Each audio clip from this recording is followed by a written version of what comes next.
মীরা, আপনার মতো পুরুষের সাথে সংসার করা যায়? আমার জীবনটাই শেষ করে দিলেন। ইচ্ছা তো করছে আপনাকে দাঁতে দাঁত চেপে মীরা এদিকে ওদিকে তাকাতে থাকে। সোহাগ এক ঝাটকায় টেনে মীরাকে নিজের কাছে নিয়ে আসে। সোহাগ, মির্জা, বেশি পকপক করছো কিন্তু তুমি। মীরা, আমি পকপক করছি? ছাড়ুন আমাকে, আপনার সাথে আমি আর এক মুহূর্তও থাকবো না। সোহাগ, মির্জা, এভাবে থাকবে না তুমি? তোমাকে আমি। মীরা, কি করবেন? মারবেন? মারুন, শুধু তো ওইটাই করতে পারেন। সোহাগ, মির্জা, না, তোমাকে আর মারা যাবে না, অন্যরকম শাস্তি দিতে হবে। মীরা, অন্যরকম শাস্তি? সোহাগ, মির্জা, দিয়েই দেখাই। মীরা, দেখুন, আপনি যদি এখন উল্টাপাল্টা কিছু করেন তাহলে ভালো হবে না বলে দিলাম। মীরা আর কিছু বলার আগেই সোহাগ মীরার মুখটা উঁচু করে মীরার ঠোঁট জোড়া নিজের দখলে নিয়ে নেয়। মীরার মাথাটা এমনভাবে চেপে ধরে রাখে যে চাইলেও মীরা সোহাগের থেকে নিজেকে ছাড়াতে পারে না। মীরা অনেক দাফাদাফি ছাপাছাপি করতে থাকে। সোহাগের তাতে কোনো হুঁশই নেই। সে এবার মীরার ছোট ছেড়ে কপালে, গালে, গলায়, মুখে কিস করতে ব্যস্ত। মীরা হাত দুটো দিয়ে সোহাগের বুকে আর পিঠে ইচ্ছামতো নখের আঁচড় দেয়। সোহাগ আহ করে ওঠে। মীরাকে ছেড়ে দিয়ে মীরার মুখের দিকে তাকায়। মীরা সোহাগকে ধাক্কা দিতে দূরে সরাতে চায়, আর সোহাগ মীরার হাত দুটো শক্ত করে চেপে ধরে। সোহাগ, মির্জা, কি হয়েছে তোমার? আমাকে ভালো লাগছে না। মীরা, ছাড়ুন আমায়, আপনি আমাকে স্পর্শ করবেন না। সোহাগ, মির্জা, তাই নাকি? তোমাকে আমি। সোহাগ, মির্জা আবার মীরার ঠোঁটে নিজের ঠোঁট জোড়া বসিয়ে দেয়। অনেকক্ষণ এভাবে থাকার পর সোহাগ মীরাকে ছেড়ে দিয়ে দূরে সরে গিয়ে জোরে জোরে নিঃশ্বাস নিতে থাকে। মীরা সোহাগকে টেনে নিজের দিকে ঘুরিয়ে নেয়। রাগী দৃষ্টিতে সোহাগের দিকে তাকায়। মীরা, এটা কি করলেন আপনি? সোহাগ একটু মুচকি হেসে মীরার গালটা আঁকড়ে ধরে। সোহাগ, মির্জা, কি করলাম দেখতে পাওনি? আমার বউটাকে আদর করেছি। মীরা, কেন করলেন? সোহাগ, মির্জা, আমার ইচ্ছা হয়েছে তাই। মীরা, ইচ্ছা হয়েছে বলেই আমার কাছে আসবেন? আমায় জোর করে আদর করবেন? সোহাগের শার্টের কলারটা মীরা টেনে ধরে। যখন আপনার ইচ্ছা হবে আমার প্রতি অত্যাচার করবেন, ইচ্ছা হলেই চোখের সামনে অন্য মেয়ে নিয়ে বেডরুমে চলে যাবেন। এই আর কত অপমান করবেন আমাকে বলতে পারেন? সোহাগ, মির্জা, আমি তোমাকে অপমান করেছি? মীরা, এটা অপমান ছাড়া আর কি? এখন তো আপনার কোথাকার কোনো বউকে বাড়িতে এনে রেখেছেন। আপনার বেডরুমে তো এখন থেকে সেই থাকবে। আমার কোনো মান সম্মান কি আছে আপনার কাছে? বিয়ের পর থেকে চোখের সামনে প্রতিনিয়ত আপনার পরকীয়া দেখতে হয়েছে। এরপরও আপনার সাথে কিভাবে থাকি বলুন তো? সোহাগ রেগে যায়। মীরার গালটা জোরে চেপে ধরে। সোহাগ, মির্জা, সমস্যা কি তোমার? একটা কথা একবার বললে কি বোঝো না? মীরার চোখে পানি চলে আসে। মীরা, আজ যদি আপনি আমায় মেরে ফেলেন তবুও বলবো আপনি একজন দুশ্চরিত্র, খারাপ, নোংরা মানুষ। সোহাগ, মির্জা, মীরা, আমাকে রাগিও না কিন্তু। মীরা, আমি আপনাকে রাগাচ্ছি? আমি তো আপনাকে ভালোবাসতে চেয়েছিলাম, আর আপনি কি করলেন? আসলে আমারই ভুল। আমার বোঝা উচিত ছিল আপনি কখনো শুধরাবেন না। সোহাগ মীরাকে ছেড়ে দিয়ে দূরে সরে যায়। মীরার উল্টো দিকে মুখ করে দাঁড়িয়ে থাকে। Sohag, Mirza, sorry Mira. Sorry sorry বললেই আর সব ঠিক হয়ে গেল? সোহাগ, মির্জা, কেন এমন করছো তুমি? মীরা, বুঝতে পারছেন না? আমার উপর যেভাবে নিজের অধিকার ভোটটা খাটান, এতে আমার অসহ্য লাগে। সোহাগ, মির্জা, ঠিক আছে, এরপর থেকে তুমি না চাইলে আমি আর তোমার কাছে আসব না। মীরা, তা কেন আসবেন? এখন তো নতুন শরীর পেয়ে গেছেন। সোহাগ, মির্জা, কি চাও তুমি বলো তো? আমি কি এই বাড়ি থেকে চলে যাব? এত অশান্তি আমি আর নিতে পারছি না। মীরা, অশান্তি কি? অশান্তি কি আমি করি? সোহাগ মির্জা, আমি কি সেটা বলেছি? মীরা, আপনার বলা না বলা কি যায় আসে? সতীন তো ঢুকিয়ে ফেলেছেন আমার জীবনে। সোহাগ ঘুরে মীরার সামনে আসে। সোহাগ মির্জা, তোমাকে আমি কিভাবে বললে বুঝবে বলো তো? মীরা, আমার যা বোঝার বোঝা হয়ে গেছে। আমি আর আপনার সাথে থাকতে চাই না। সোহাগ মির্জা, কি চাও তুমি? মীরা, ডিভোর্স। সোহাগ মির্জা, এই মীরা, মাথাটা খারাপ হয়ে গেছে তোমার? কি বলছো? ভেবে বলেছ? বিশ্বাস করো, ওই মেয়েটিকে আমি চিনি না। এমন সময় জরিনা ঢ্যাং ঢ্যাং করে লাফিয়ে সিঁড়ি থেকে গান গাইতে গাইতে নামে। ঝুঁক বলে কাইয়া কাটে, কালি কাইলেছি ডারিও, মেয়ে মাইকে চালি যাইং, তুমি দেখতে রাহিও। সোহাগ আর মীরার চারপাশে হাততালি বাজিয়ে বাজিয়ে ঘুরছে। মীরা, এই মেয়ে এইভাবে লাফাচ্ছ কেন? জরিনা, মনে সুখ জাগছে তো তাই। আচ্ছা সতীন আফা, আপনি কি আজই চলে যাইবেন? আমি কি আপনার ব্যাগপত্র সব গুছাইয়া দিব? ভালোই হইবে, আমারও ইচ্ছা করে না সতীনের ঘর করতে। মীরা সোহাগের দিকে তাকায়। মীরা, শুনছেন? এরপরও আপনার সাথে থাকা যায়? সব অশান্তির মূল তো তুই আর আমার সাথে। সোহাগ জরিনার হাত ধরে টানতে টানতে বাড়ির বাহিরে নিয়ে যায়। জরিনাকে বের করে দিয়ে দরজাটা বন্ধ করে দেয়। একটা স্বস্তির নিঃশ্বাস ছাড়ে। এরপরে মীরার সামনে এসে দাঁড়ায়। সোহাগ মির্জা, এবার খুশি হয়েছে তো তুমি? মীরা, সোহাগ মির্জা, কি হলো কথা বলো। মীরা, কি বলবো? সোহাগ মির্জা, মেয়েটিকে বের করে দিয়েছি, দেখতে পেয়েছো? মীরা, আমাকে দেখানোর জন্য কি বের করেছেন? সোহাগ মির্জা, না মীরা, তাহলে আমাকে কেন বলছেন? সোহাগ চুপ করে থাকে, কারণ সে ভালো করেই জানে এখন কিছু বললেই মীরা আবার ঝগড়া শুরু করে দেবে। মীরা একটু আরও চোখে সোহাগের দিকে তাকিয়ে পাশ কেটে চলে যায়। সোহাগ বুঝতে পারে মীরা তার উপর ভীষণ রেগে আছে, তাই দুশ্চিন্তা পড়ে থাকে। সোহাগ অফিসে না গিয়ে বসে বসে ভাবে কিভাবে মীরার রাগ ভাঙাবে। ওদিকে মীরাও মুখ ফুলিয়ে বসে আছে, সোহাগ আর মীরার কাছে আসছে না দেখে। দুপুরে সোহাগ রান্না করেছে, হঠাৎ দেখে মীরাকে কিচেনের বাইরে থেকে উকি ঝুঁকি দিতে। সোহাগ মীরাকে টেনে এনে পাশে দাঁড় করিয়ে রান্না করতে থাকে। রান্না করতে করতে সোহাগ মীরার সাথে অনেক কথা বলে, কিন্তু মীরা সোহাগের সাথে একটাও কথা বলে না। সোহাগ রেগে মীরাকে কিছু বলতে গেলেই মীরা তখনও ঝগড়া শুরু করে দেয়।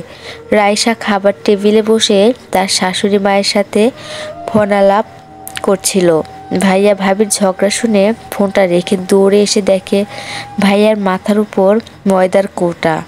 আস্তে করে ময়দার কৌটা তার মাথা থেকে তুলতেই ভাইয়ার সারা শরীর ময়দার গুঁড়া লেগে ভূতের মতো দেখতে লাগছে, আর ভাবি হাসছে। সোহাগ মির্জা, এটা কি করলে? মীরা, বেশ করেছি। আমার উপর চিল্লাছিলেন কেন? সোহাগ মির্জা, আমি তো তোমার উপর চিল্লাছিলাম। মীরা, সব সময় নিজের অধিকার খাটাবেন সেটা হবে না। সোহাগ মির্জা, তাই নাকি? সোহাগ মীরাকে ময়দা মাখা অবস্থায় জড়িয়ে ধরে।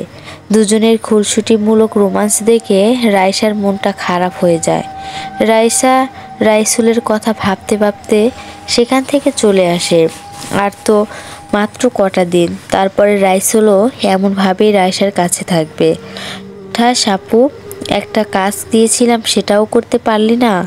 আমি আবার যাব আপু, আবার যাব। কি করতে যাবি? সরি আপু, তুই না চলচ্চিত্রের একজন ভালো অভিনেত্রী? কেমন অভিনয় করলি যে একটা ঘন্টাও সোহাগ মির্জার বাড়িতে থাকতে পারলি না? আমাকে আর একটা বার লাস্ট সুযোগ দাও আপু। আমি ঠিক মতো অভিনয়টা করেছিলাম, কিন্তু এমনভাবে বের করে দেবে সেটা বুঝতে পারিনি।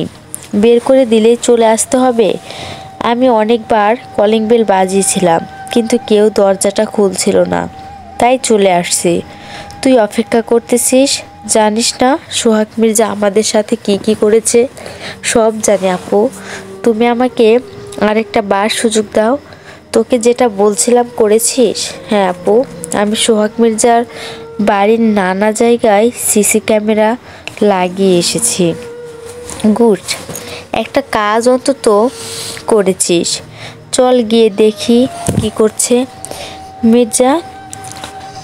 প্যারেন্টস দুপুরে খাওয়া দাওয়া শেষ, এটো থালা বাসন পরিষ্কার করে সোহাগ মীরাকে কোলে তুলে রুমে নিয়ে যায়। মীরা, কি হলো, এখানে নিয়ে আসলেন কেন? সোহাগ মির্জা, কাল কি বলেছিলে মনে নেই? মীরা, কি বলেছিলাম? সোহাগ মির্জা, মনে পড়ছে না? মীরা, না সোহাগ, বলেছিলে সকালে ঘুম থেকে উঠে রায়সা আর আমার জন্য চা করে দেবেন, তারপর সকালে নাস্তা বানিয়ে আমাদের সাথে ব্রেকফাস্ট করে অফিসে যাবেন। দুপুরে জাস্ট 12টা বাজলেই বাড়িতে চলে আসতে হবে। নিজের হাতে রান্না করে আমাদের সাথে লাঞ্চ করবেন, তারপর একটু থালা বাসন পরিষ্কার করে 2 ঘন্টা আমার শরীর যেখানে যেখানে এতদিন আঘাত করেছেন সেখানে সেখানে ম্যাসাজ করে দেবেন। মীরা, আপনি কি এখানে আমার শরীর ম্যাসাজ করতে এসেছেন? সোহাগ মির্জা, বুঝেছ তাহলে? মীরা, যান, করা লাগবে না, আপনার এই শাস্তিটা মকুব করে দিলাম। সোহাগ মির্জা, তা বললে তো আমি শুনছি না। সারাদিন ধরে এত খাটাখাটনি করে সংসারে সব কাজ করেছি, আর তুমি কি ভাবে এখন এইটুকু কাজ করতে পারবো না? সোহাগ মীরাকে নিয়ে বিছানায় উঠিয়ে বাসায় এবার বসালো। এবার বলে তো তোমার শরীরের কোথায় কোথায় আঘাত করেছি আমি? কি হলো, তাড়াতাড়ি দেখাও। তুমি যদি না দেখাও আমি ম্যাসাজ করা কখন শুরু করব? মীরা বিছানা থেকে উঠে যায়। মীরা, আপনার এসব ন্যাকামো দেখতে আমার ভালো লাগছে না। সোহাগ মির্জা, তাই নাকি? বেশি কথা না বলে চুপচাপ বিছানায় আসো। মীরা, না সোহাগ। আবার মীরাকে বিছানায় বসিয়ে দেয়। মীরা আবার উঠে যায়। সোহাগ আবার বসিয়ে দেয়। মীরা আবার উঠে যায়। তারপর সোহাগ নিজে উঠে দাঁড়ায়। সোহাগ মির্জা, বসবে না তো? ঠিক আছে। সোহাগ মীরাকে একটানে নিজের বুকের সাথে মিশিয়ে নেয়। হাত দুটো মীরার কোমরে গুজে ধুন্নিটা মীরার মাথার সিঁথিতে ঢেকায়। আস্তে আস্তে মীরার চুলের কাছে নাক টেনে আসে। তারপর মীরার চুল নাক ডুবিয়ে কিছুক্ষণ পর ঠোঁটের পরশ দিতেই মীরা গলাতে এসে থেমে যায়। মীরার পিঠে সোহাগের হাত পড়তেই মীরা হাহ করে ওঠে। তখন সোহাগ মীরাকে ছেড়ে দিতে চায়, কিন্তু মীরা সোহাগকে শক্ত করে ধরে রাখে। তাই সোহাগ আবার মীরাকে কাছে টেনে নেয়, পিঠে আলতোভাবে হাত বুলায়। সোহাগ মির্জা। মীরা, মীরা সোহাগ মির্জা, আমি তোমার প্রতি খুব অন্যায় করেছি, তাই না? মীরা, সোহাগ মির্জা, আর করব না। দেখো, এখন থেকে প্রচুর আদর দেব তোমাকে, আমি সব সময় ভালোবাসার মুড়িয়ে রাখবো। হঠাৎ সোহাগের ফোনটা বেজে ওঠে। সোহাগ তাকিয়ে দেখে আননোন নাম্বার। ফোনটা কাটতে যাবে, মীরা বলে, আজ অফিসে যাননি, ইম্পর্টেন্ট ফোনে কল হয়তো, রিসিভ করুন। সোহাগ রিসিভ করতেই ওপাশ থেকে, কি সোহাগ মির্জা, বউকে আদর করা হচ্ছে? সোহাগ মীরাকে দূরে ঠেলে সরিয়ে দেয়। কণ্ঠস্বরটা খুব পরিচিত লাগছে। সোহাগ মির্জা, কে বলছেন? ওপাশ থেকে, আমাকে আপনি খুব ভালো করেই চেনেন, আপনাকে বলেছিলাম না প্রতিশোধটা তোলা থাকলো, ধরে নিন আজ থেকে শুরু। সোহাগ মির্জা, মানে? ওপাশ থেকে, মানেটা সময় হলেই বুঝতে পারবে, আজ একটু জেনে রাখুন, আমি আসছি। সোহাগ মির্জা খুব শিগগিরই আসছে। সোহাগ মির্জা হ্যালো হ্যালো টুটুট করে কলটা কেটে যায়। সোহাগের আর বুঝতে বাকি থাকে না কলটা কে করেছিল। তাই দেরি না করেই ওয়াশরুমে গিয়ে খুব দ্রুত রেডি হয়ে বেরিয়ে আসে। মীরা, এ কি, কোথায় যাচ্ছেন? সোহাগ মির্জা, মীরা, কি হলো, কথা বলুন। সোহাগ মির্জা, এখন আমি তোমাকে কিছু বলতে পারছি না, ফিরে এসে সব বুঝিয়ে বলবো। মীরা, কখন ফিরবেন? সোহাগ মির্জা, রাতে। মীরা, বেশি রাত করবেন না কিন্তু। সোহাগ মির্জা, ঠিক আছে, রাইসা আর তুমি সাবধানে থেকো। কলিং বেল বাজালেই দরজা খুলে দিও না, আমি আসলে ফোন করব, তখন খুলো। মীরাই, কেন খুললে কি হবে? এমনভাবে বলছেন যেন ডাকাত আসবে। সোহাগ মির্জা, উফ, বড্ড বেশি কথা বলো তুমি, যা বলেছি তাই করো, মনে থাকবে তো? মীরা, মীরার কপালে একটা চুমো এঁকে দিয়ে বেরিয়ে যায় সোহাগ। মীরা আর রাইসা দুজনের রুমে বসে গল্প গুজব করছে। হঠাৎ রাইসার ঘরের জানালায় কেউ একজন ঢিল ছুঁড়ে দিয়ে চলে যায়। রাইসা এগিয়ে গিয়ে দেখে ঢিলের সাথে একটি কাগজ মোড়ানো, যাতে লেখা আছে, আমি জানি তোমার সন্তান কোথায় আছে।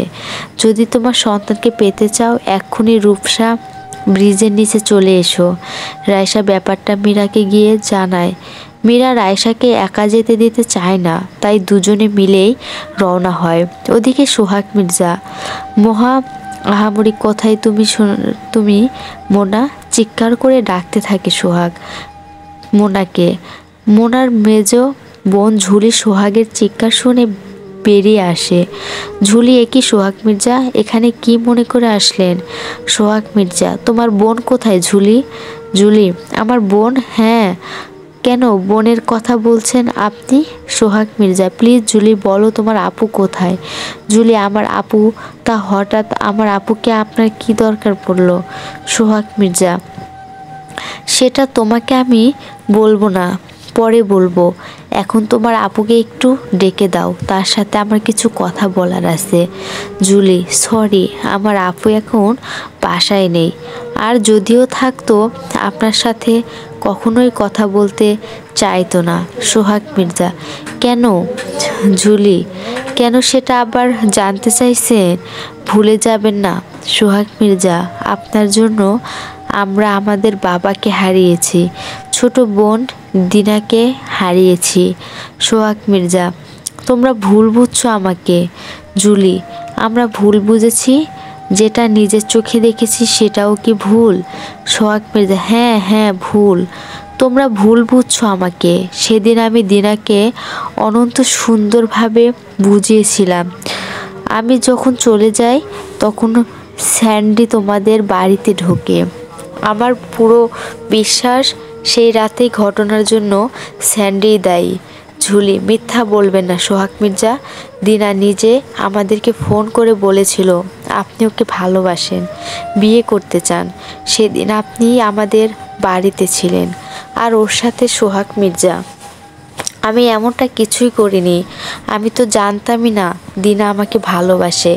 আমি তো শুধু ওকে বুঝাতে চেয়েছিলাম আমি মীরাকে ভালোবাসি আর মীরাকেই বিয়ে করতে চাই। ঝুলি, আমি বিশ্বাস করি না। সোহাগ মির্জা, তুমি বিশ্বাস না করলেও এটাই সত্যি। ভেবেছিলাম তুমি অনন্ত আমাকে বিশ্বাস করবে, কিন্তু না, তুমিও মোনার মতোই আমাকে ভুল বুঝলে। আরে ও তো আমার ফ্রেন্ড ছিল, স্কুল কলেজ ভার্সিটি একসাথে আমরা পার করেছি। ও আমাকে বুঝলো না। তুমি কিভাবে বুঝবে? দিনাকে আমি শুধুই ছোট বোনের মতো দেখতাম। দিনার সাথে এমন কিছু আমি কল্পনাও ভাবতে পারি না।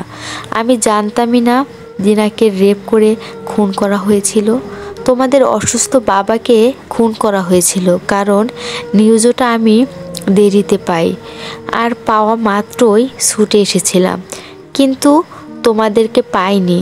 তোমাদের বাড়িতে আদালত কৃতজ্ঞ সিল পড়ে গিয়েছিল, ব্যবসায় ডুবে গিয়েছিল তোমার বাবার। সবার ঋণ আমি পরিশোধ করি।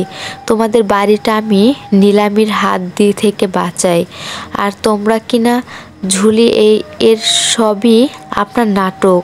আমাদের কাছ থেকে আপনি জনদের কেড়ে নিয়ে আবার দয়া দেখাতে এসেছেন। সোহাগ মির্জা, সবই কি দয়া? আচ্ছা, তোমাদের দয়া দেখে আমার কি লাভ? আমি যদি এতই খারাপ হব তাহলে কেন তোমাদের জন্য ভাববো? জুলি, ভেবে দেখো, সত্যি তো এটা তো ভেবে দেখিনি। সোহাগ মির্জা, কী লাভ ছিল আমাদের উপকার করার? তাছাড়াও উনি তো আমার দিকে কখনো খারাপ নজরেও তাকায়নি। সোহাগ ঘুরে চলে যাচ্ছে। জুলি সোহাগকে ডাক দেয়, জুলি, সোহাগ ভাইয়া। সোহাগ পেছনে ঝুলির দিকে ঘুরে তাকায়। ঝুলি, ভাইয়া, আমি আপনাকে বিশ্বাস করছি। এখন খুব দেরি হয়ে গেছে। মোনা আপু প্রতিশোধ নেওয়ার জন্য মীরা আপু আর রাইসাকে কৌশলে রূপসা ব্রিজে নিয়ে গেছে। সোহাগ মির্জা, কি বলছো? কি তুমি? ঝুলি, হ্যাঁ ভাইয়া, আপু ওদেরকে মেরে ফেলবে। সোহাগ মির্জা, তোমার আপুকে আটকাও ঝুলি। ঝুলি মোনাকে ফোন করে, কিন্তু ফোনটাও বন্ধ পায়।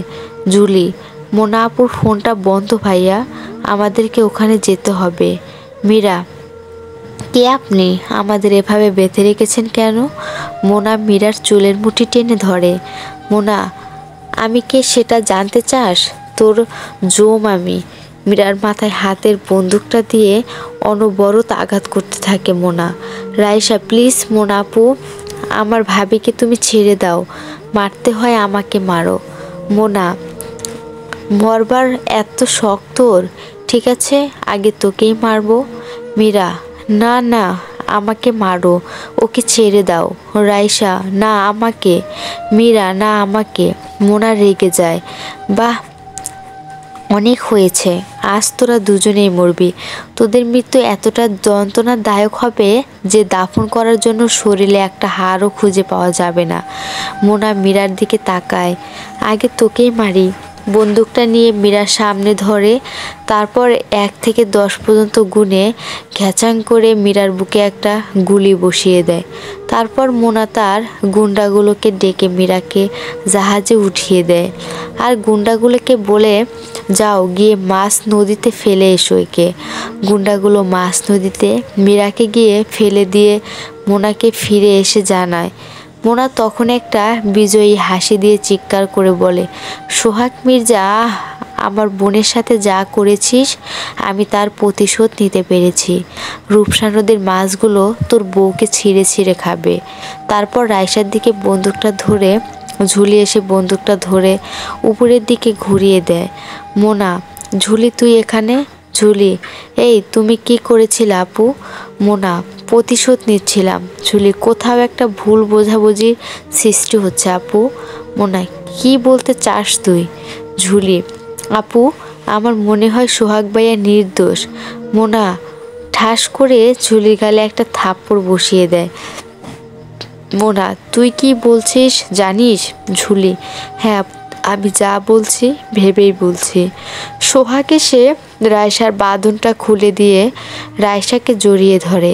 সোহাগ মির্জা, তুই ঠিক আছিস তো বোন? রায়সা, ভাইয়া।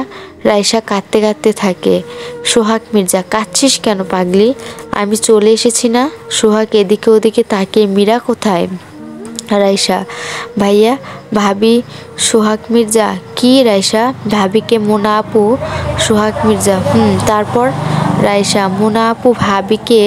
সোহাগ মির্জা, আমার এবার খুব ভয় করছে কিন্তু ছুটকি, তাড়াতাড়ি বল কি করেছে মোনা আমার মীরার সাথে?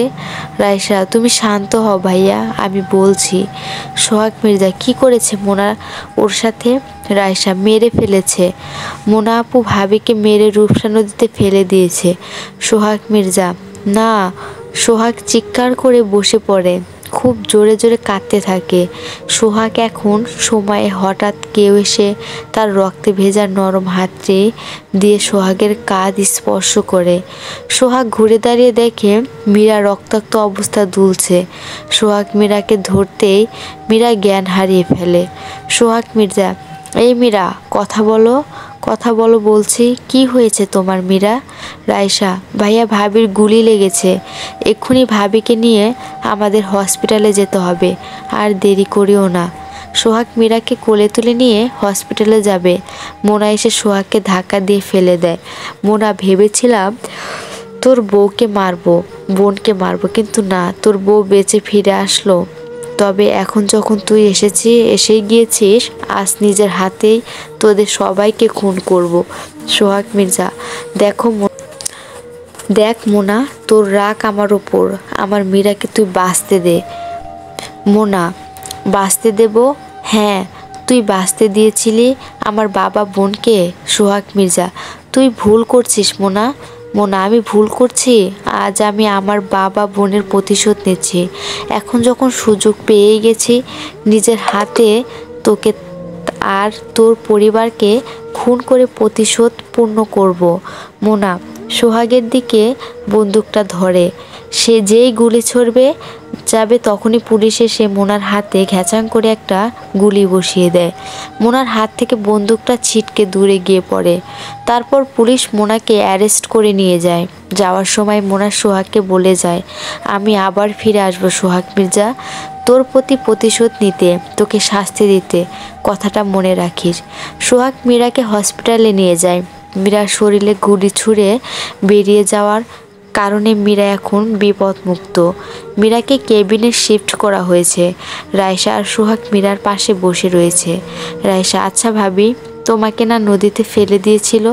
মীরা, পালিয়েছিলাম। রায়শা, মীরা, আমাকে জাহাজে উঠিয়ে গুন্ডাগুলো গল্প করছিল, আমি সুযোগ বুঝে সেখান থেকে পালাই। তারপর গুন্ডাগুলোর মধ্যে একজন আমাকে চিনতে পেরে পালাতে সাহায্য করেছে, আর তার সাথীদের বলে আমাকে সে নদীতে ফেলে দিয়েছে। রায়শা, কিভাবে চিনলো ওই গুন্ডাগুলা তোমাকে? মীরা, রাইসুলের ডাক্তারি পড়ার টাকার জন্য একদিন তার স্ত্রীকে আমি কিডনির টোনে করেছিলাম। রায়শা, ও সোহাগ মির্জা, এসব কথা এখন বাদ দাও, আগে সুস্থ হও, তারপর বলবো। 20 বছর পর। মায়া, হাহা। রুষা হাসছিল কেন মায়া? মায়া, কি করব বলো, তোর এই গল্পটা শুনে আমার মুভি লাগছে। রুষা, সেই তো তোর বিশ্বাস হলো না, এজন্যই বলতে চাচ্ছিলাম না। মায়া, না না, বল তারপর কি হলো? রুষা, আমি আর কিচ্ছু বলবো না, তোর বিশ্বাস হলো না তো যা ভাগ। মায়া, ওই শালি, একটা গল্প শেষ না করে বাহানা শুরু করেছিস, আগে বল তারপর কি হলো। রুষা, এটা গল্প না মায়া, এটা আমার মামা মামির মায়া। কি? রুষা, মা আমাকে এই গল্পটা ছোটবেলা থেকেই শোনাতো। আমার মামা মামি এখন আর একসাথে থাকে না। মায়া, মানে? রুষা, বাদ দে ওসব কথা, এখন জলদি চল তো, অফ টাইম শেষ, দেরি করলে ডাক্তার মাহির এসে তোর ব্যান্ড বাজাবে। মায়া, ওই এক যন্ত্রণার লোকটার কাছে পৃথিবীর প্রত্যেকটা মানুষ ভালো, শুধু আমি ছাড়া। যখন তখন শুধু আমাকে জ্ঞান দেয়। রুষা, কারণ তোর কাজগুলো এখন সে তোকে জ্ঞান না হয় না।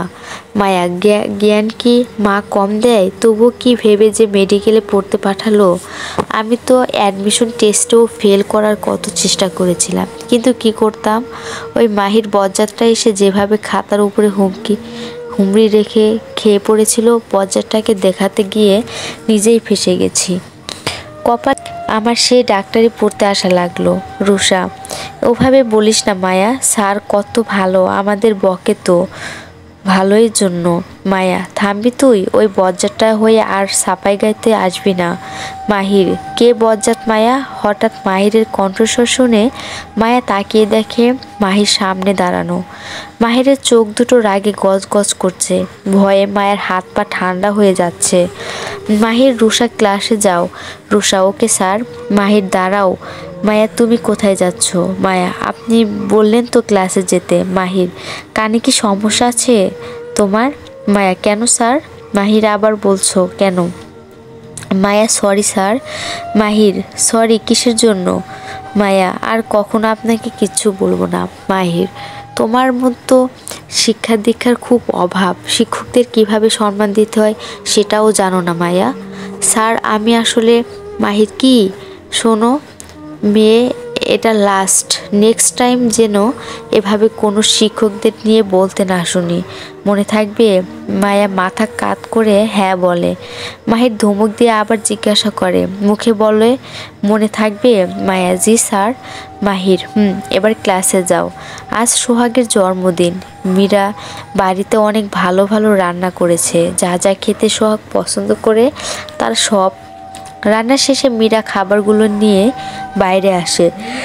কিছু সুবিধা বঞ্চিত পথশিশু বসে আছে খাবারের অপেক্ষায়, তাদেরকে পাত পেরে খেতে দিয়ে শাড়ির আঁচলে চোখের পানি মুছছে মীরা।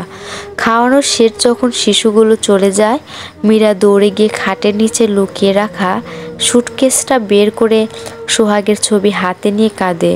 অনেক অসম্মান, অবহেলা আর অপমান নিয়ে মীরা সোহাগের বাড়ি থেকে সেদিন রাতে বেরিয়ে এসেছিল। তারপর আর নিজের আপনজন কারোর সাথে যোগাযোগ রাখেনি। মীরা সোহাগের ছবিতে হাত বোলাচ্ছে আর কাঁদছে। মীরার চোখের পানি গড়িয়ে সোহাগের ছবির ফ্রেমে পড়ছে। মীরা, আপনি আমাকে ভুল বুঝলেন, এত বড় অপবাদ দিলেন আমাকে আপনি। মায়া, ও তো আমার আর আপনারই সন্তান, কিন্তু আপনি ভাববেন না আমি কখনো মায়াকে জানতে দেব না ওর পিতৃ পরিচয়। ওর মাও আমি আর বাবাও আমি। ও কখনো আপনার কাছে নিজের পরিচয় নিয়ে যাবে না। আপনি ভালো থাকুন, খুব ভালো থাকুন। জীবন থেকে 20টা বছর চলে গেছে, এর মধ্যে এমন একটা রাত নেই আমি আমার মীরাকে নিয়ে ভাবিনি। এমন একটা দিন নেই তোমায় অনুভব করিনি। তুমি আছো, তুমি ছিলে, আর জীবনের শেষ নিঃশ্বাস পর্যন্ত তুমিই থাকবে আমার জীবনে। তুমি বলতে না মীরা, আমি সত্যি খুব পচা, নোংরা, খারাপ একটা মানুষ। সত্যিই আমি তোমার যোগ্য নই। ভুল বুঝেছি আমি। ভুল বুঝে তোমার মতো একটা নিষ্পাপ মেয়েকে মিথ্যা অপবাদ দিয়েছি, আর আজ আমি তার শাস্তি পাচ্ছি। তোমাকে হারিয়ে বুঝতে পারছি তুমি কী ছিলে আমার জীবনে। আমি জানি না আর কখনো তুমি ফিরে আসবে কিনা। হঠাৎ সোহাগের কাঁধে কারো হাত পড়ে। সোহাগ চোখের পানি মুছে তাকিয়ে দেখে বোন রাইসা ঝলঝল চোখে সোহাগের দিকে তাকিয়ে আছে। সোহাগ মির্জা, তুই কখন এলি ছুটকি? রাইসা, সোহাগ মির্জা, কি হলো, কথা বলছিস না? রাইসা, আর কত নিজের কষ্টগুলো সবার থেকে লুকাবে ভাইয়া? সোহাগ মির্জা, কিসের কষ্ট? মুচকি হাসি দিয়ে বলে রাইসা, ভাবির ছবি বুকে নিয়ে এতক্ষণ তুমি যেই কথাগুলো বলছিলে তার সবই আমি শুনেছি। এত ভালোবাসো তুমি ভাবিকে, তাহলে কেন ভাইয়া সেদিন ভাবির কথাগুলো যদি একবার শুনে নিতে, তাহলে আজ এইভাবে তোমাকে কষ্ট পেতে হতো না। আমার ভাবি যে ফুলের মতন পবিত্র। সোহাগ মির্জা, খুব ভুল করেছি আমি। না, ভুল কেন বলছি, আমি যে অপরাধী। রাইসা, ওই মিথ্যাবাদী হাসানের কথাই তুমি সেদিন বিশ্বাস না করলে ভাবি আজ আমাদের সাথেই থাকতো। সোহাগ রাইসাকে জড়িয়ে ধরে খুব জোরে জোরে কাঁদতে। সোহাগ মির্জা, ভুল করেছি রে বোন, অনেক বড় ভুল করেছি। আমার তখন মাথা ঠিক ছিল না, আর তাই তো মীরাকে কোনো কথা বলার সুযোগই দিইনি। শুধু আমার সিদ্ধান্তটাই ওর উপর চাপিয়ে দিয়েছি। ও এখন কোথায় আছে, কেমন আছে, কিছুই আমি জানি না। রাইসা, ভাইয়া কেঁদো না প্লিজ, আমি তোমাকে এভাবে কাঁদতে দেখতে পারছি না। রাইসা সোহাগকে বসিয়ে হাতে এক গ্লাস পানি ধরিয়ে দেয়। সোহাগ ডক ডক করে পানিটুকু খেয়ে নেয়। সোহাগ মির্জা, আচ্ছা রাইসা, তোর ভাবি তো জানে আমার খুব রাগ, তাহলে এভাবে কেন আমাকে ছেড়ে চলে গেল? ও কি পারতো না প্রতিবারের মতো তখন আমাকে একটু সময় দিতে, একটু বোঝাতে? ও তো জানে আমি ওর ওপর যতই রাগ করে থাকি না কেন ওকে ছাড়া থাকতে পারি না। রাইসা, আত্মসম্মান বোধ? হ্যাঁ ভাইয়া, একটি মেয়ে তার স্বামীর সব অন্যায় সহ্য করে বাকিটা জীবন কাটিয়ে দিতে পারে, কিন্তু চারিত্রিক অপবাদ সেটা কখনোই একটি মেয়ে সহ্য করতে পারে না। আজ যদি ভাবির জায়গায় আমি হতাম, হয়তো আমিও রাইসুলকে ছেড়ে অনেক দূরে চলে যেতাম। সোহাগ মির্জা, হ্যাঁ খুব খারাপ আমি। মীরা আমাকে সারপ্রাইজ দিতে চেয়েছিল, আর আমি জন্মদিনের পার্টিতে সকলের সামনে এসেছি। আমার ভাবতেও ঘৃণা করছে। আমি আমার নিজের সন্তানকে অস্বীকার করেছি, বলেছি মীরার গর্ভে হাসানের অবৈধ সন্তান। রাইসা, হাসান তার প্রাপ্য শাস্তি পেয়েছে। সোহাগ মির্জা, কিন্তু মীরা, ও তো কোনো অপরাধ ছাড়াই এত অসম্মান সহ্য করেছে। ও অনেকবার আমার কাছে নিজের সম্মানটুকু ভিক্ষা চেয়েছে, বলেছে আমার জীবন থেকে অনেক দূরে চলে যাবে। আর আমি কি না গোটা সমাজে চোখে আমার মীরাকে এতটা নিচে নামিয়ে দিলাম? রাইসা, ভাইয়া শান্ত হও। সোহাগ মির্জা, কিভাবে শান্ত হব বল? এতগুলো বছর ধরে ভিতরে ভিতরে আমার যে এই অপরাধবোধ টুকু কুড়িয়ে কুড়িয়ে খাচ্ছে। আমি যে শেষ হয়ে যাচ্ছি বোন। মীরা আমাকে পায়ে পড়ে বলেছিল, বিশ্বাস করুন আমি পবিত্র, আমার সব কিছুই শুধু আপনার। আমি আপনার আমানতই হাসানকে নষ্ট করতে দেইনি। আর আমি মীরাকে ঘাড় ধাক্কা দিয়ে বাড়ি থেকে তাড়িয়ে দিয়েছি। ও অনেকবার আমাকে ডেকেছে, আমি শুনিনি। আজ যখন ও নেই তখন আমি কষ্ট পাচ্ছি। আমার ভিতরটা শূন্য মরুভূমির মতো খা খা করছে। আচ্ছা, আমার সন্তান কি পৃথিবীর আলো দেখেছে নাকি আমার অংশ বলে মীরা তাকে? রাইসা, সি ভাইয়া, এমন কথা বলো না। আমার ভাবি কখনো এমন কাজ করতে পারে না। সোহাগ মির্জা, যদি তাই হয় তাহলে তো এতদিনে আমার সন্তান অনেক বড় হয়ে গেছে। রাইসা, একদম আমাদের রুষার সমবয়সী।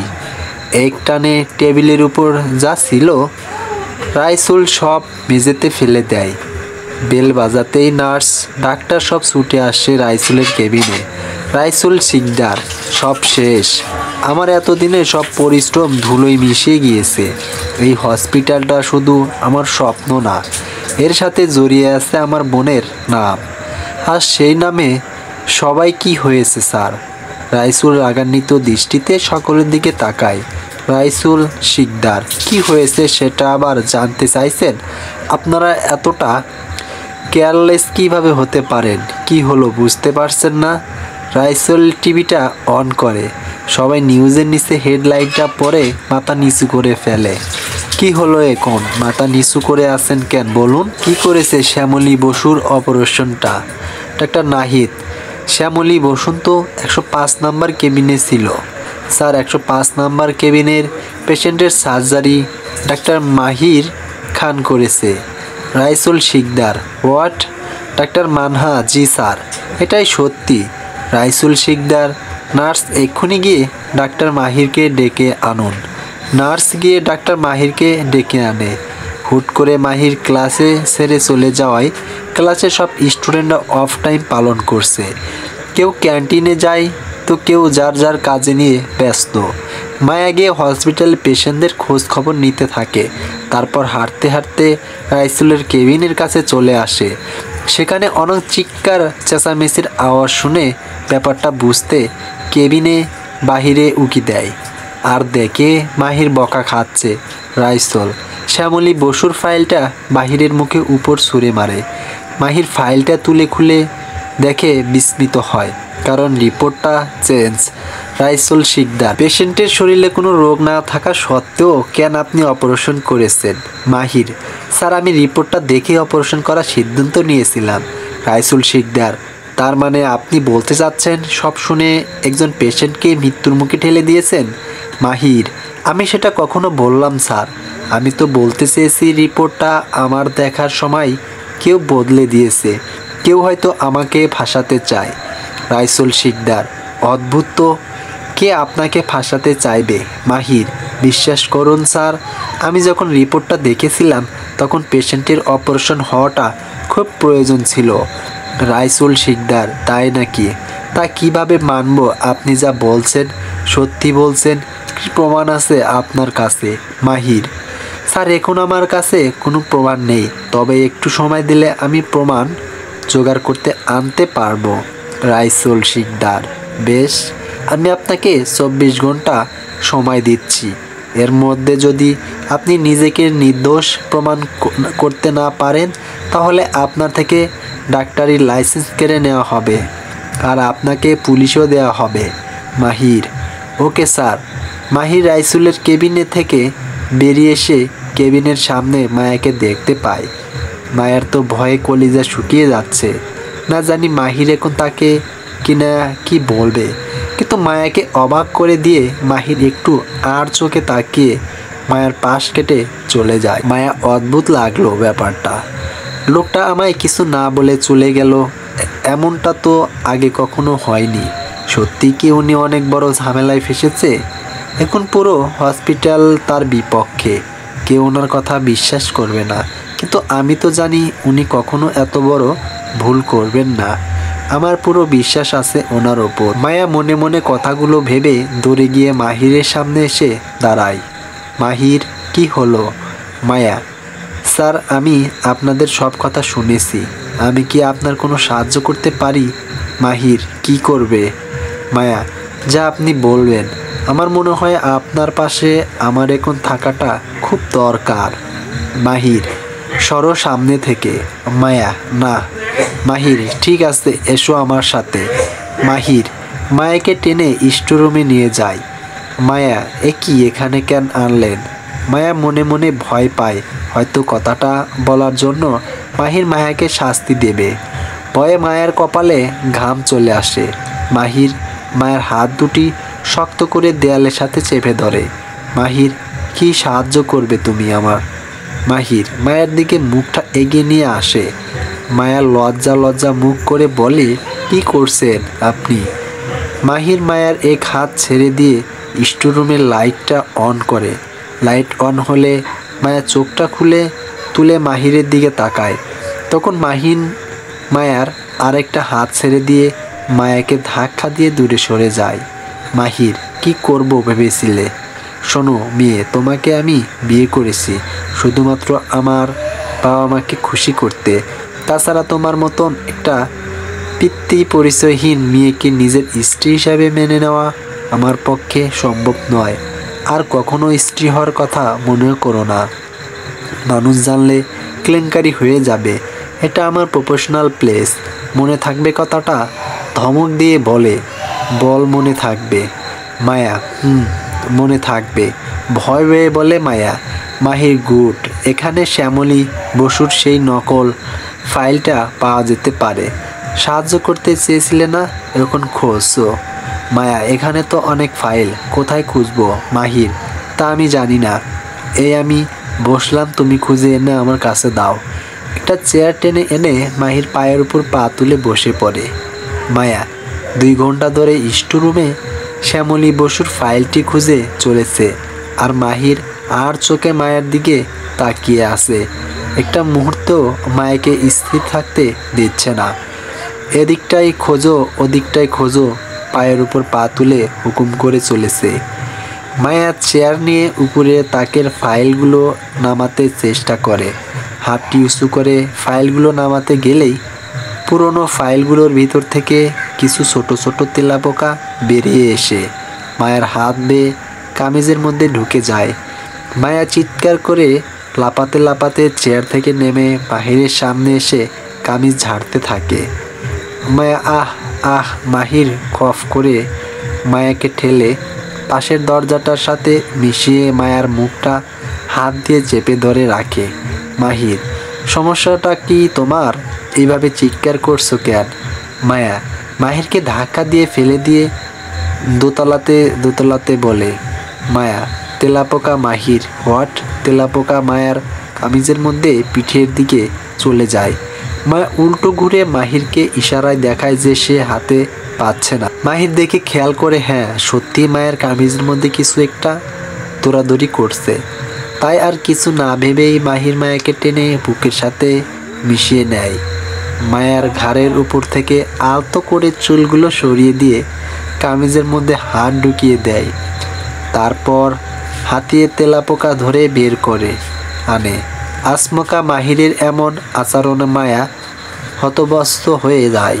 গলা থেকে কোনো স্বর বের হয় না। মাহিরও বুঝতে পেরে মায়ের থেকে অনেকটা দূরে সরে দাঁড়ায়।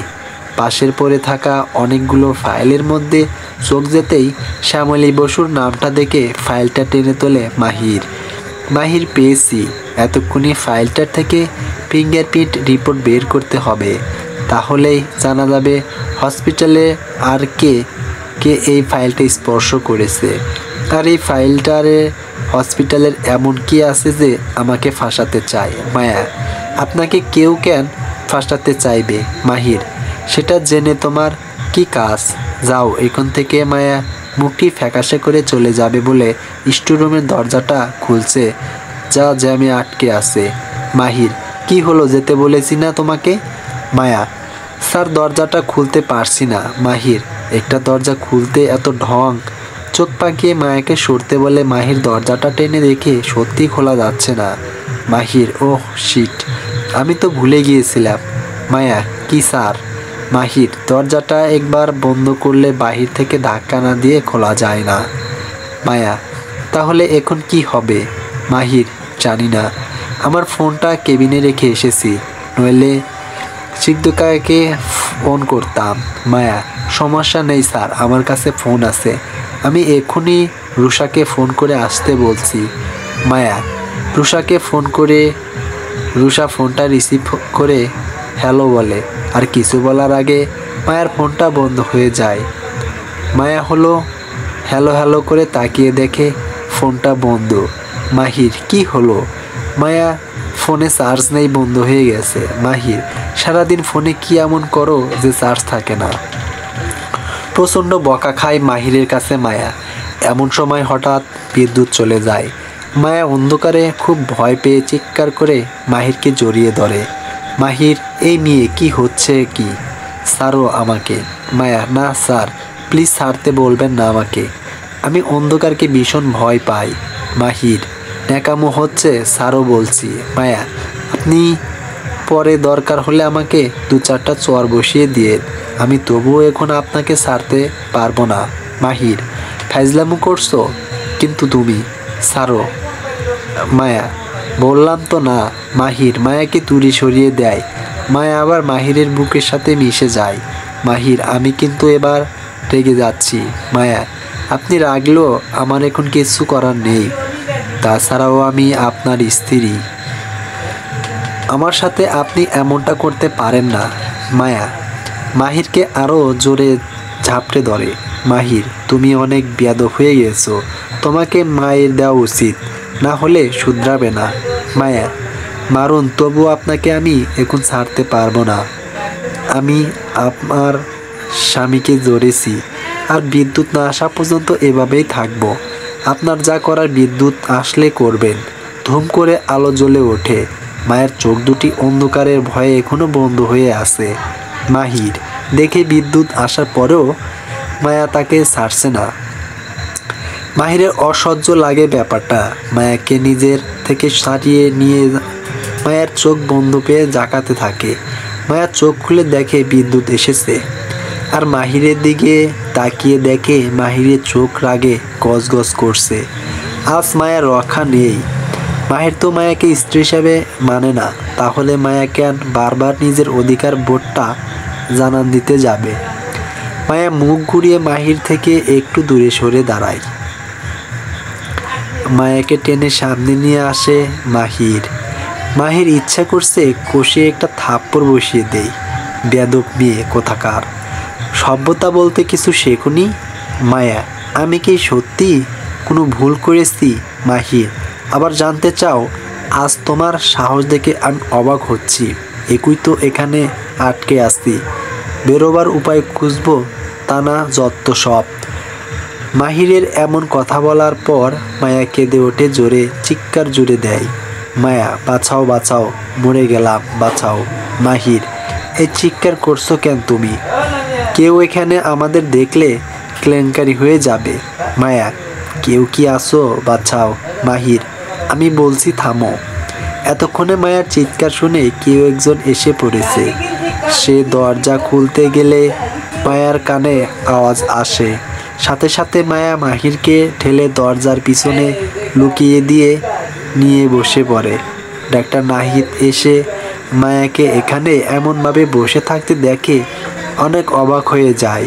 ডাক্তার নাহিদ মায়ার পাশে বসে, ডাক্তার নাহিদ, এ কি মায়া, তুমি এভাবে এখানে বসে আছো কেন? মায়া চোখের ইশারায় মাহিরকে চলে যেতে বলে। মাহির স্টোরুম থেকে বেরিয়ে বাহিরে গিয়ে উকি দিয়ে দেখে কি করতে চাইছে মায়া। মায়া একটা বেড়ালের পিছনে ছুটতে ছুটতে এখানে এসে পড়ে গেছি, কিছুতে উঠতেই পারছি না স্যার। ডাক্তার নাহিদ মায়ার পা ভালো করে ভাবে নাচিয়ে চালিয়ে দেখো। ডাক্তার নাহিদ, না, তোমার পা তো ঠিক আছে। মায়া, ঠিক আছে তাই না, কিন্তু আমি তো উঠতেই পারছি না স্যার। ডাক্তার নাহিদ, সামান্য মোচ হয়তো ঠিক হয়ে যাবে। মায়া, ওহ, তাহলে ঠিক আছে। ডাক্তার নাহিদ, খুব কি ব্যথা করছে মায়া? মায়া, মায়া, আমি কি তোমাকে হেল্প করব? মায়া দরজার দিকে তাকিয়ে দেখে মাহির এখনো আছে। মায়া চোখের ইশারায় মাহিরকে বারবার চলে যাওয়ার ইঙ্গিত দেয়। মায়া, হেল্প করবেন? করুন স্যার। ডাক্তার নাহিদ মায়াকে কোলে তুলে উঠাতে চায়। মাহির দেখে মনে মনে বলে, এ মেয়ে কখনো শুধরাবার নয়। তারপর চোখ পাকিয়ে মায়ার দিকে একবার তাকিয়ে সেখান থেকে চলে যায় মাহির। মায়া মাহিরে যাওয়ার পানে তাকিয়ে থেকে এক লাফে উঠে দাঁড়ায়। মায়া, থাক স্যার, আমার পা একদম ঠিক হয়ে গেছে। এই দেখুন, আমি নাড়াতে পারছি, এখন হাঁটতেও পারবো। মায়া স্টোরুম থেকে বেরিয়ে যায়, আনমনা হয়ে হাঁটতে থাকে। রুষা এসে মায়াকে ডাক দেয়। মায়া খেয়াল করে না। হসপিটাল থেকে বেরিয়ে ইজি বাইকে ওঠে। রুষা দৌড়ে মায়ার কাছে আসার আগেই মায়া চলে যায়। রুষা, যা বলতেই পারলাম না।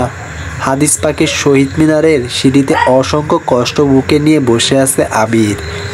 মায়া এসে আবিরকে ডাকে, মায়া, আবির। মায়ার ডাক শুনে আবির কেঁপে ওঠে, আবার মনে মনে খুশিও হয়। মায়া যেন আবিরের প্রাণ। এতদিন পর মায়ার মুখে নিজের নামটি শুনে আবিরের হারানো সেই মুহূর্তগুলো আবার চোখের সামনে ভেসে আসে। একটা সময় কত চেষ্টা করত আবির মায়ার মুখে একটাবারও ভালোবাসি শব্দটা শোনার, কিন্তু মায়ার সেই এক কথা, বিয়ের আগে নো প্রেম নো ভালোবাসা। মায়া শুধু আবিরকে এড়িয়ে চলতো, যার কারণে আবিরের জানা ছিল না। তারপরও একদিন আবির মায়াকে বিয়ে করার সিদ্ধান্ত নেয়। বাবা মাকে নিয়ে চলে যায় মায়ার বাড়িতে। বিয়ে ঠিক হয়, তবুও মায়া আবিরের থেকে দূরত্ব বজায় রাখে। তবে কেন আবির থেকে দূরে থাকতো মায়া, সেই উত্তরটা আবিরের সামনে বিয়ের দিন আসে। কিন্তু সেদিন বাবা মাকে খুশি করতে গিয়ে আবির বিয়ের আসর ছেড়ে চলে যায়। আর যখন ফিরে আসে তখন খুব দেরি করে ফেলে। মায়াকে বিয়ে করে নিয়ে যায় মাহির, আবিরের থেকে অনেক দূরে। বিয়েটা কিভাবে হলো, মায়া কেমন আছে, কিছুই আবির জানতো না। তবে যেদিন জানতে পারলো সেদিন থেকে আবিরের মনে এক রাশ আশার কিরণ জেগে উঠল। আবির উঠে দাঁড়িয়ে ধীরে পায়ের গতিতে মায়ের সামনে আসে। ছলছল চোখ দিয়ে মায়ের মুখ পানে এক দৃষ্টিতে চেয়ে থেকে ভাবে এই সেই মায়া, যা ভিতর থেকে টানে অনবরত। মায়া, কেন ডেকেছিলেন আমাকে? আবির, তোমাকে খুব দেখতে ইচ্ছে করছিল তাই।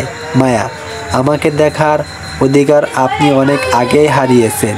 আবির, বিশ্বাস করো মায়া, আমি তোমাকে এখনো খুব ভালোবাসি। মায়া, আর আমি আমার স্বামীকে ভালোবাসি। আবির, কিন্তু সে তো তোমাকে ভালোবাসে না। মায়া, একদিন বাসবে। আবির, কখনো বাসবে না, কারণ সে সিদ্ধকে ভালোবাসে। মায়া, সব খোঁজ খবর নিয়েই এসেছেন দেখছি। আবির, না মানে। মায়া, থাক, আর বলতে হবে না। আমি জানি আমার স্বামী কাকে কতটা ভালোবাসে, সেটা নিয়ে আপনার না ভাবলেও চলবে। আবির, কিন্তু মায়া, আমার নাম আমি বুঝে নেব। আশা করছি দ্বিতীয়বার আমার সাথে আর কোনো যোগাযোগ রাখার চেষ্টা করবেন না। বলে মায়া উল্টো ঘুরে চলে যায়। আর মায়ার যাবার পানে আবির তাকিয়ে থাকে অনেকক্ষণ। আবিরের যে আজ কোনো অধিকার নেই মায়ার উপরে, তাহলে কিভাবে আটকাবে? মায়া বাড়ি ফেরার আগেই মাহির এসে বসে আছে। সোফায় বসে বসে পা নাচাচ্ছে আর ভাবছে মায়াকে কিভাবে শাস্তি দেওয়া যায়। এত বড় সাহস আমার সামনে ডাক্তার নাহিদের কোলে উঠতে চাওয়া। ওকে তো আমি কিরিং কিরিং কলিং বেলের আওয়াজ। এসেছে নবাব নন্দিনী, ওকে আজ কিছু একটা করতেই হবে। মাহির দরজাটা খুলেই মায়াকে কোলে তুলে নেয়। আচমকা মাহিরের এমন আচরণে মায়া বিস্মিত হয়ে মাহিরের মুখের দিকে তাকিয়ে থাকে। মাহিরের বাবা মাও ব্যাপারটা দেখে মুচকি মুচকি হাসে। মায়াকে রুমে নিয়ে গিয়ে খাটের উপরে ফেলে দেয় মাহির। তারপর বলে, মাহির, তোমাকে মেরে মেরে সোজা বানাবো উচিত। মানুষের কোলে ওঠার এত শখ মায়া, আপনি তো নিজেই উঠালেন। মাহির আর একটাও কথা বলবেন না। বেয়াদব মেয়ে। মায়া কিছু বুঝে উঠতে পারে না, শুধু মুখ কালো করে মাহিরের দিকে তাকিয়ে থাকে। মাহির, আমি কখনো কোনো মেয়ের গায়ে হাত তুলিনি, কিন্তু আজ ইচ্ছে করছে তোমাকে পিটিয়ে শাস্তা করতে। মায়া, দেখুন, আপনি সব সময় আমার সাথে এভাবে কথা বলতে পারেন না। মাহির, আমি কার সাথে কিভাবে কথা বলবো সেটা কি তুমি আমাকে শিখিয়ে দেবে? মায়া, আমি সেটা বলিনি। মাহির, তা কি বলেছ? মায়া, কিছু না। মাহির, তোমাকে সত্যি আমার মারতে ইচ্ছে করছে। লাজ লজ্জা কিছুই তোমার মাঝে নেই। আমার সামনে বলো ডাক্তার নাহিদের কোলে উঠবা। মায়া, এই জন্য। আসলে ওটা তো মাহির। ওটা কি? তখনই মাহির ফোনটা বেজে ওঠে। মায়া কিছু বলতে যাবে, মাহির মায়াকে থামিয়ে দিয়ে কোনো ফোন রিসিভ করে। মাহির, হ্যাঁ সিদ্ধ, বলো। ওপাশ থেকে মাহির, আরে বাহ, তুমি সেই ড্রেসটা পরবে, তাতেই তোমাকে সুন্দর লাগবে। ওপাশ থেকে মাহির, হ্যাঁ আমি আসছি, 10 মিনিটের মতো সময় লাগবে। ওপাশ থেকে মাহির, ওকে রাখছি, বাই। মাহির ফোনটা রেখে মায়ের দিকে তাকায়। মাহির, তোমাকে আমি পরে দেখে নেব বলে মাহির চলে যেতে লাগে। মায়া পিছনের থেকে বলে ওঠে, মায়া কোথাও যাচ্ছেন? মাহির পিছনে ফিরলে মায়া মাহিরের রাগী চোখ দুটি দেখে ভয়ে ভয়ে বলে, না মানে আপনি তো সিদ্ধকে ম্যামের সাথে বের হবেন? বাবা মা যদি জিজ্ঞাসা করে কি বলবো? মায়া মাহিরকে রাগী দৃষ্টিতে তাকিয়ে থাকতে দেখে। মায়া, ঠিক আছে, আমি বলে দেব, ইমার্জেন্সি পেশেন্ট দেখতে হসপিটালে গেছেন। মাহির এগিয়ে এসে মায়ের হাতটা ধরিয়ে পিছনের দিকে শক্ত করে চেপে ধরে। মাহির, তোমার সমস্যা কি বলো তো? শুধু কি মিথ্যা বলতেই শিখেছো? মায়া, না আমি আসলে, মাহির থাক, তোমার মুখ থেকে আর কোনো কথা বলার আমার শুনতে ইচ্ছে করছে না। আমি শিকদার সাথে রাইসুল স্যারের বাসায় যাচ্ছি, মির্জা প্যালেসে, তার শালার জন্মদিনের পার্টিতে। বাবা মাকে সেটাই বলো। মায়া মাথা কাত করে হ্যাঁ বোধক উত্তর দিলে মাহির হাতটি ছেড়ে দিয়ে চলে যায়। চলবে।